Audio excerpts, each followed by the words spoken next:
Asma wa sifat, kita yakini bahwa Allah Subhanahu wa taala satu-satunya zat. Tauhid, oke? Satu-satunya zat yang memiliki seluruh nama-nama yang mulia. Nama-nama yang mulia, asmaul. Ada berapa? Masih 99 ya? Belum nambah? Awas nih ahlus sunnah, awas nih ahlus sunnah nih, dengerin.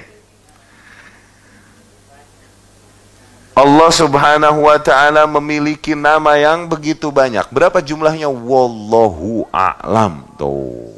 Bismillahirrahmanirrahim.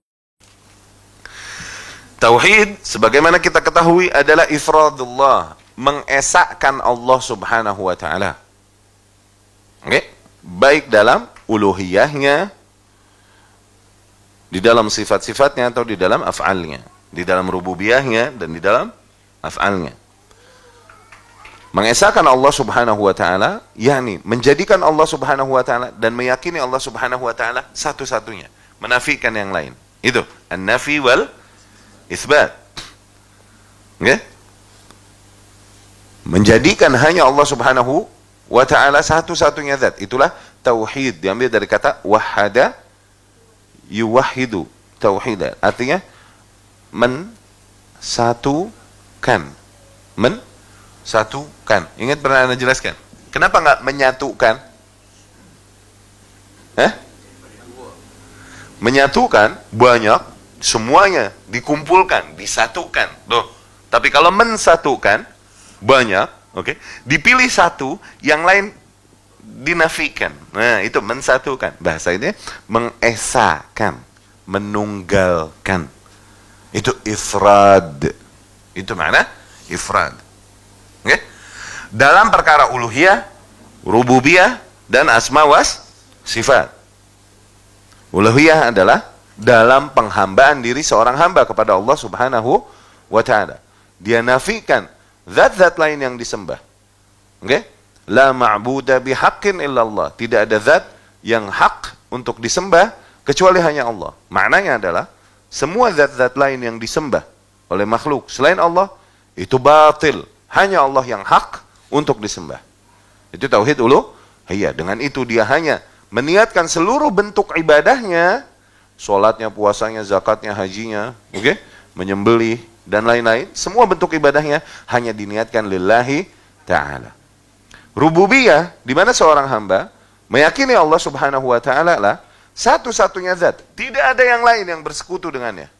Satu-satunya zat yang berkuasa untuk mengatur apapun yang terjadi di alam semesta. Tuh. Apapun yang terjadi di alam semesta. Allah yang menciptakan, Allah yang menghancurkan, Allah yang menghidupkan, Allah yang mematikan, Allah yang menggantikan siang dan malam, Allah yang mengatur rizki hamba-hambanya.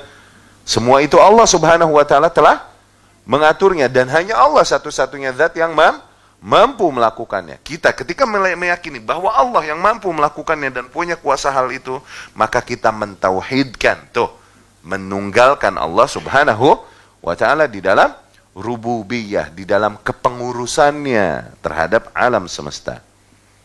Sama asma wa sifat. Asma wa sifat, kita yakini bahwa Allah Subhanahu wa ta'ala satu-satunya zat. Tauhid. Okay? Satu-satunya zat yang memiliki seluruh nama-nama yang mulia.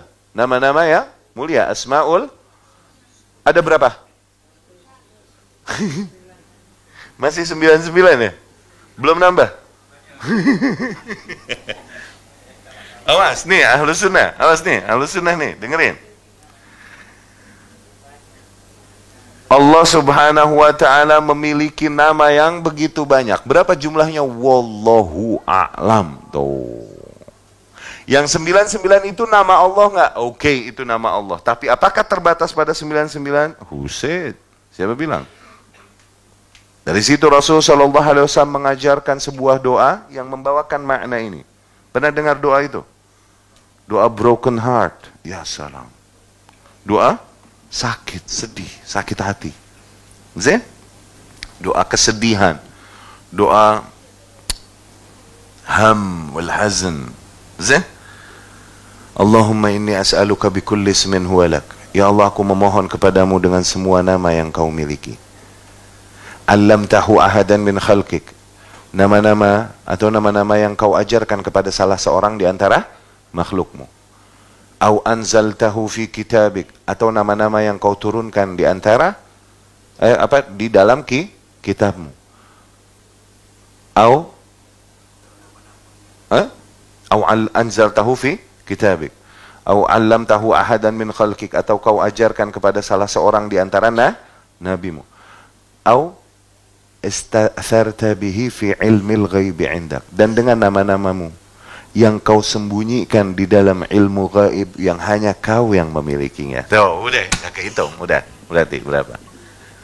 Hah? Jadi nama Allah jangan bilang 99 lagi nih, Bu. Udah, itu tauhid, nggak boleh kepleset di situ ya.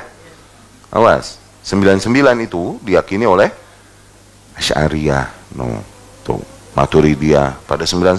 Makanya suruh pada ngapalin wujud qidam baq, itu sifat.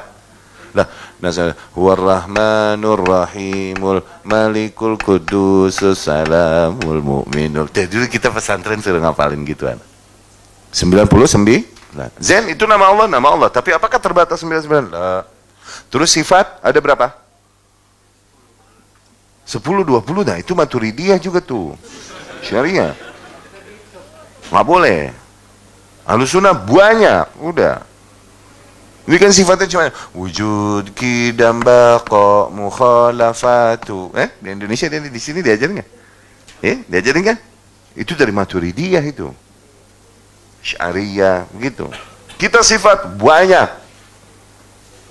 Banyak, udah, nggak kehitung. Dapat difahami ya? Itu tauhid, tauhid asma was sifat. Pernah kita jelaskan di antara nama-nama Allah Subhanahu wa taala yang tidak tersebutkan di dalam 99 itu ada namanya Al-Musa'ir. Pernah kita jelaskan? Al-Musa'ir.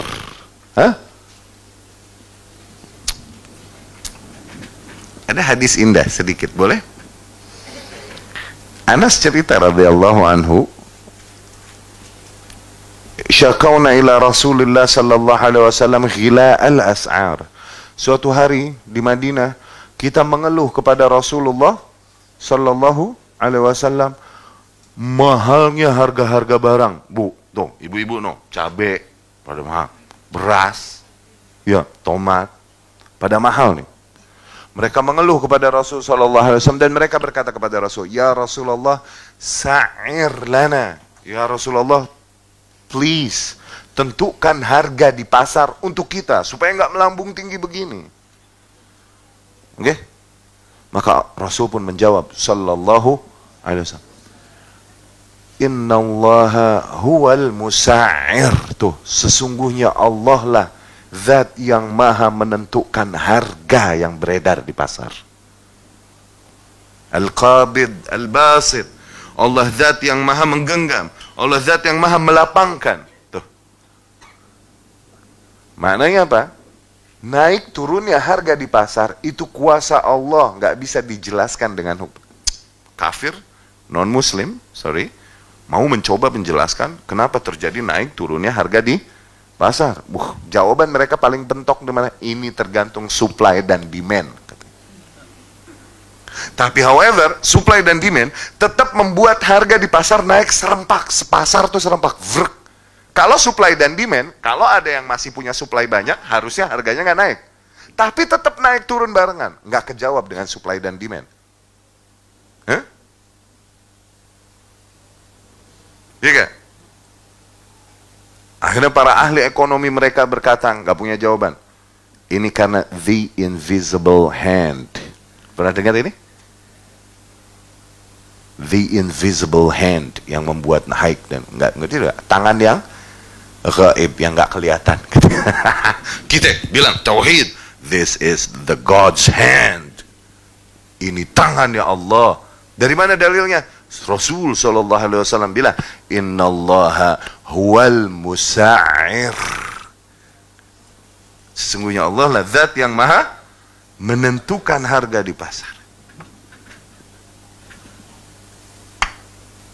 Ya. Itu tauhid asma was sifat. Nah, itu pembagian dari ulama, terserah mau dibaginya kayak gimana. Jadi bukanlah kita membagi tauhid demikian, kita membuat hal-hal baru yang tidak datang dari Rasulullah Shallallahu Alaihi Wasallam. Ini salafi ini apa-apa bid'ah, apa-apa bid'ah. Itu tauhid dia bagi 3. Dari mana itu? Tuh, kan? Bukan. Pembagian di dalam proses menuntut ilmu untuk pembelajaran itu wajar. Sebagaimana para ulama membagi pelajaran. Ayo, sekarang hadis, besok fikih, besok tafsir. Apa Rasul bagi pelajaran begitu? Enggak kan? Tuh, fungsinya apa? Mempermudah tahap pembelajaran. Tuh. Dibagi oleh ulama demikian tujuannya. Boleh ente mau bilang tauhid terbagi menjadi 3 kayak, mau terbagi menjadi 2 kayak, nggak masalah, nggak ada perbedaan di dalam istilah. Tuh, sebagian ulama membagi tauhid jadi 2. Tauhid al-ma'rifah sama tauhid at-talab. Tauhid ma'rifah, tauhid yang berkaitan dengan keyakinan hamba. Oke?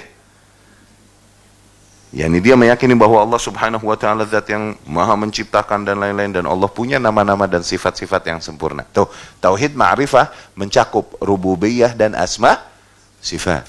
Sama tauhid talabi, tauhid yang Allah tuntut pada hambanya. Nah, ini apa? Untuk menjadikan Allah hanya satu-satunya zat yang disembah dan menafikan sesembahan-sesembahan lain selainnya. Itu tauhid iya tuh boleh, mau bagi jadi 2 bagi dah, nggak apa-apa ya.